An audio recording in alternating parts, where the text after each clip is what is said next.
welcome back to Champion the Passion, a weekly pro wrestling podcast where we inspire you to champion your passions and celebrate the joy in what you love. I'm your host. My name is Victoria Daisy, and today we're going to be recapping everything that happened last night on Monday Night Raw. But before we dive deeper, don't forget to leave a 5-star review if you enjoyed. Follow me at It's Victoria Daisy across all social platforms and follow Champion the Passion across all streaming platforms. But let's dive right into the opening segment with the newly reunited The Usos. So they came out together for the first time in a very long time, which was super exciting. Then, once they finally got down to the ring, Jay couldn't even get 5 words out without Bronson Reed and Braun Breaker coming out. And let me just say, they were being the absolute perfect heels. I mean, they were definitely flipping through heel 101 before they came out. So they came out to say that the Vision runs Monday Night Raw and that the Usos have, quote, the nerve to be in their ring.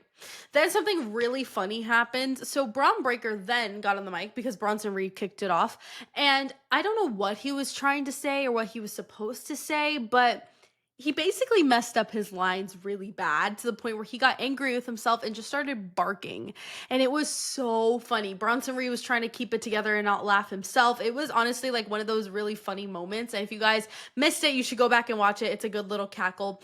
Then Jimmy got on the mic to remind them who the hell they are. And then they said their infamous line, "You the twos and we the ones." We haven't heard that in a very long time, and that was awesome. Then they challenged the Braun Brawns to a match last night. It got declined, but then LA Knight came out because he loves to stick his nose where it doesn't belong, and so he attacked Braun and Bronson.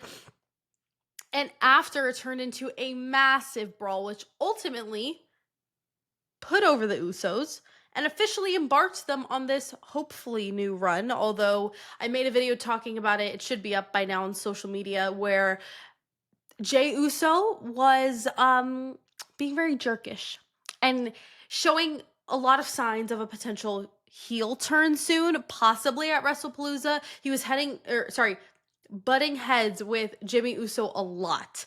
And I don't know, don't be shocked if Jay turns heel in 2 weeks if we come back and that's reality. I told you so. I don't know. It's really difficult because Jay was just champion not that long ago. He just reunited with the Usos and he is still on fire. And he is quite literally his entire identity. So to strip him of that is crazy because there's no way he's going to be a bigger heel than he is a babyface. So really curious to see how this ends up going. But then after the segment, it was made official that at WrestlePalooza, we are getting the Usos versus Big Bronson Reed and Braun Breaker. That's going to be a really good match. But let's head into the first match of the night. We had AJ Styles versus El Grande Americano. Now, this was a good match, but I don't know. To be honest, I just think this whole El Grande Americano thing is just getting stale. They're trying to involve more El Grande Americanos. It's just confusing. I mean, the action and storytelling is good, but like, I just don't really care anymore. I really wish I did. But in the end, AJ Styles won. Then we had a match between Lyra Valkyria and Raquel Rodriguez. Now, this was a really good match. So much fun action and spots that just really led to a incredible match. And in the end, Raquel Rodriguez won. And I really want to focus on her win really quickly because I feel like she's getting such a push right now, which is so exciting. She's really racking up some really credible wins right now. And, you know, she just came off of her Women's Tag Team Championship reign not too long ago, and hopefully singles gold is in her future. But I'm really loving this kind of push possibly that she's getting. I mean, again, she's been winning. She's been getting a lot of TV time. She's just doing everything right now. And so I really hope this continues and blossoms into something bigger.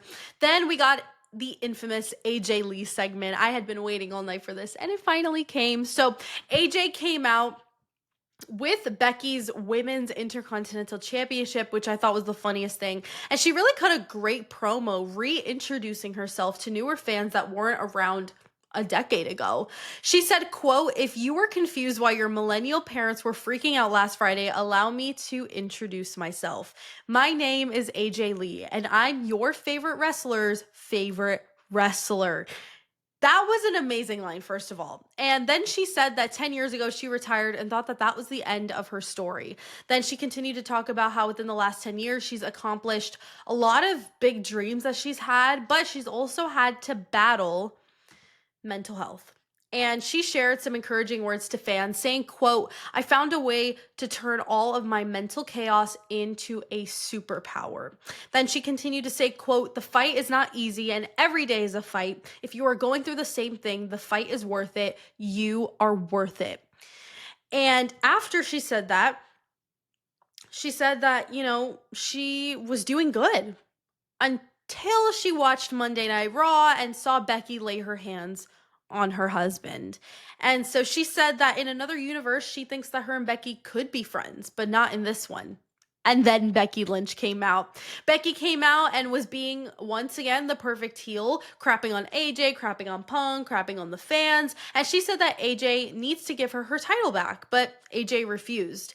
And I'd said it a couple weeks ago if AJ Lee was going to return. I said that these promo battles were going to feed families, and they most certainly have so far. And I'm obsessed. I mean, Becky is such a legend on the mic, and to AJ, she has not lost her touch for a single second. So AJ laid down the title and said, quote, "Well, if you're the greatest of all time, then why don't you come on and get your title?" And so Seth Rollins came out and he tried to explain it step by step. AJ called it mansplaining. And AJ said that she would only give the title back if they would agree to a mixed tag match.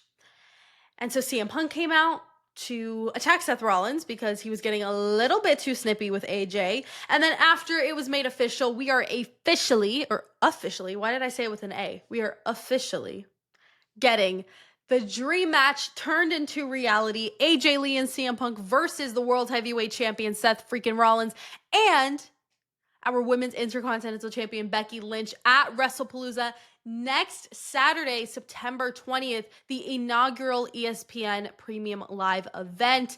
It is going to be so amazing. 7 p.m. Eastern, 4 p.m. Pacific. I cannot wait. This is a huge contender for the main event, and I think it actually has to be the main event. I mean, think about it. You have 2 champions and 2 huge draws, plus an in-ring return. You have everything you want in this mixed tag match, which I think it's just a bigger draw than John Cena and Brock Lesnar. Maybe I'm biased, maybe I'm not, but I would really love to see that be the main event next weekend at WrestlePalooza. But let's head into the next match of the night. We have Penta versus Rusev. Now, this was a pretty solid match. I thought that the action and all the spots were really good. And New Day and Grayson Waller came out to distract Penta, which worked because Rusev was able to use that to his advantage and win the match. And I feel like Rusev, kind of similar to what I was saying to Raquel earlier, I feel like he's getting a bit of a push now. He's been getting some credible wins under his belt, and I think it's really helping him right now. I think the fans are finally getting reinvested in him, and I'm really curious to see where we move from here. But after that, we had a match between Nikki Bella and Asuka, which was super exciting. This was also another good match, and you could definitely tell that Nikki took critics' notes from her Clash in Paris match because everything was much more clean here, and everything just felt like it had a nice little bow wrapped around it, if you will. She didn't seem as tired. Her moves were more sharp. Her storytelling was really there. And I thought her and Asuka just created magic in that ring, truly. But in the end, Asuka did win. She actually got a clean victory, which I was really shocked about. I kind of wished Nikki won, but it's okay. She's putting over the semi-younger talent. I only say semi because Asuka's really a veteran at this point. But then the main event of the night, we had LA Knight versus Bronson Reed. Now, this was a good match. I mean, perfect mix of athleticism and powerhouse moves. The storytelling was also off the charts with this one as it built toward WrestlePalooza. In the end, Bronson Reed to take the W, and after the match, the Bronze attacked LA Knight, which led to the Usos coming out for the save. Then after, Jey Uso attacked LA Knight after he helped him, and as I mentioned before, I am sensing a heel turn. He is just doing all the heel things right now, and while it's not an official turn, I think we're going to get one soon. But let's head into my overall thoughts. We had a really, really good show. My match of the night was definitely the main event. It got that slot for a reason because it was just that good. My segment of the night, hands down, was the AJ Lee segment. I mean, obviously. I mean, it was the perfect like welcome back promo, reintroducing herself to the crowd, continuing to push the storyline while also announcing the Wrestlepalooza match. All around so good, 10 out of 10. But if we're talking about the entire show, overall, I'd rate it a solid 8.5 out of 10. I feel like that's a fair rating. It was a very enjoyable show, and next week would be the go-home shows for Wrestlepalooza, which I'm very excited about. But until then, thank you guys so much for watching and listening to this episode of Champion the Passion. And don't forget to leave a 5-star review if you enjoyed. Follow me at It's Victoria Daisy across all social platforms, and follow Champion the Passion across all streaming platforms. Don't forget to champion your passions and celebrate the joy in what you love. And I'll see you guys in the next episode. Bye.